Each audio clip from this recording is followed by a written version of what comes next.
Hello guys, welcome back to my YouTube channel. இன்றைக்கி நம்ம குயிக்காக டேஸ்டியான லெமன் ரைஸ் எப்படி பண்ணலான்னு பார்க்கலாம். இந்த லெமன் ரைஸை ஒரு 3-4 பேர் தாராளமாக சாப்பிடலாம். பேசிக்காக எல்லோரும் என்ன சொல்லுவாங்க, லெமன் ரைஸ் ரொம்ப சிம்பிளான ரெசிபின்னு சொல்லுவாங்க. கரெக்ட் தான், பட் அதை இன்னும் கொஞ்சம் எக்ஸ்ட்ரா டேஸ்ட் ஆக்கிறதுக்காக சில டிப்ஸ் அண்ட் ட்ரிக்ஸ் சொல்ல போகிறேன். வாங்க வீடியோக்குள்ளே போகலாம். ஃபஸ்ட் அடுப்பு பற்ற வச்சு கடாயில் 1 குழிக்கரண்டி எண்ணெய் ஊற்றிக்கோங்க. எண்ணெய் கொஞ்சம் எக்ஸ்ட்ரா இருக்குன்னு நினைக்காதீங்க. டிப் நம்பர் 1, எக்ஸ்ட்ரா எண்ணெய் ஊற்றினா எக்ஸ்ட்ரா டேஸ்ட் இருக்கும். 1 டீஸ்பூன் கடுகு, 1 டீஸ்பூன் உளுத்தம்பருப்பு போட்டுக்கோங்க. நம்ம எதுக்காக எண்ணெய் எக்ஸ்ட்ரா ஊற்றுறோன்னா, நம்ம ரைஸ் கொஞ்சம் ட்ரை ஆகாமல் போல போலன்னு இருக்கும், அதுக்காக தான்.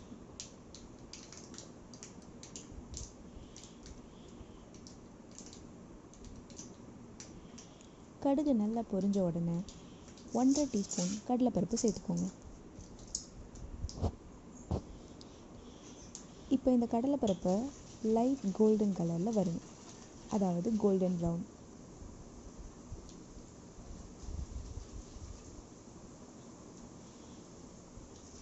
அதுக்கப்புறம் 3 டேபிள் ஸ்பூன் வேர்க்கடலை சேர்த்துக்கோங்க. இந்த வேர்க்கடலையை ஆல்ரெடி நான் வறுத்து வச்சுருக்கேன், அதாவது தனியாக ஒரு கடாயில் எண்ணெய் ஊற்றாமல் வறுத்து எடுத்துக்கிட்டேன். டிப் நம்பர் 2, இந்த மாதிரி வறுத்த வேர்க்கடலை யூஸ் பண்ணும்போது நம்ம லெமன் ரைஸ் சாப்பிட்டோன்னா அதில் கிடைக்கிற வேர்க்கடலை கிறிஸ்பியாக இருக்கும்.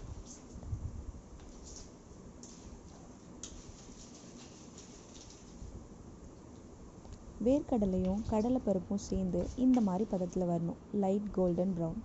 ஒருவேளை உங்களுக்கு தீர மாதிரி இருந்துச்சுன்னா மீடியம் ஃப்ளேம்லேயோ இல்லை லோ ஃப்ளேம்லேயோ வச்சுக்கோங்க. அடுத்து 3 பச்சை மிளகாய், 2 காஞ்ச மிளகாய் சேர்த்துக்கோங்க. 3 பச்சை மிளகாவை நீல வாக்கில் வெட்டி போட்டுக்கோங்க. 2 காஞ்ச மிளகாவை 2-3 துண்டுகளாக கிள்ளி போட்டுக்கோங்க.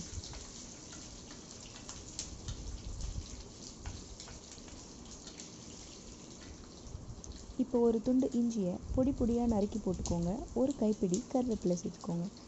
இப்போ இந்த கருவேப்பிலையும் பச்சை மிளகாய் மணமும் வீடு ஃபுல்லாக கமகம நடிக்கும்.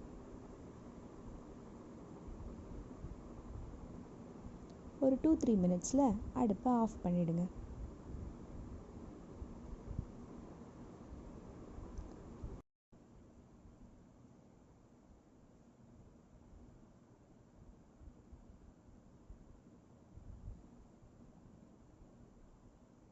இதுக்கப்புறம் ஒரு 1/2 டீஸ்பூன் மஞ்சள் தூள் சேர்த்துக்கோங்க.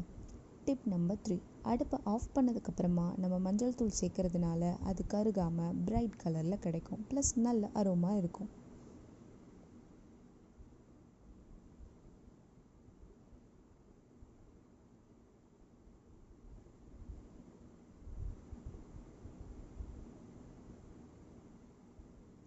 தேவையான அளவு உப்பு போட்டுக்கோங்க. நான் இப்போ இதில் ஒரு 1.5 டீஸ்பூன் அளவு உப்பு போட்டிருக்கேன். உங்களுக்கு அதிகமாக உப்பு தேவைப்பட்டால் சாதம் கலர்ன பிறகு அதுக்கு மேலே தூவி விட்டுக்கோங்க.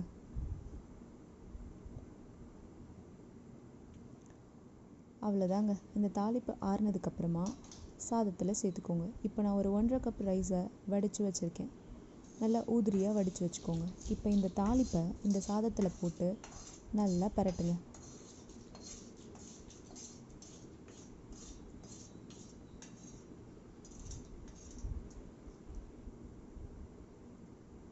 நான் ஒரு 2 லெமனை புழிஞ்சு வச்சுருக்கேன். இது ஒரு மீடியம் சைஸ் லெமன். சாதம் எல்லாம் கலர்னதுக்கப்புறம் கடைசியாக இந்த லெமன் ஜூஸை ஊற்றுங்க. அப்படி ஊற்றும் போது கொஞ்சம் கொஞ்சமாக சேர்த்துக்கோங்க. ஒரே டைமில் ஊற்றாதீங்க, அதிக புளிப்பு தன்மை வந்துடும். உங்களுக்கு எவ்வளோ புளிப்பு தேவைப்படுதோ அதுக்கேற்ற மாதிரி கொஞ்சம் கொஞ்சமாக ஊற்றி சேர்த்துக்கோங்க. உங்கள்கிட்ட கொத்தமல்லி இருந்தால் நல்லா பொடி பொடியாக நறுக்கி ஒரு கைப்பிடி அளவு தூவி விடுங்க. பார்க்குறதுக்கு இன்னும் சூப்பராக இருக்கும். அவ்வளோதான் ஃப்ரெண்ட்ஸ், டேஸ்டியாக நல்லா பிரைட்டான லெமன் ரைஸ் ரெடி ஆகிடுச்சு. சாப்பிட்டு பார்த்தீங்கன்னா கோவிலில் சாப்பிட்ட மாதிரி இருக்கும். இதை ட்ரை பண்ணுங்கள். ட்ரை பண்ணிவிட்டு உங்கள் ஃபீட்பேக்கை கமெண்ட்டில் சொல்லுங்கள். பாய்.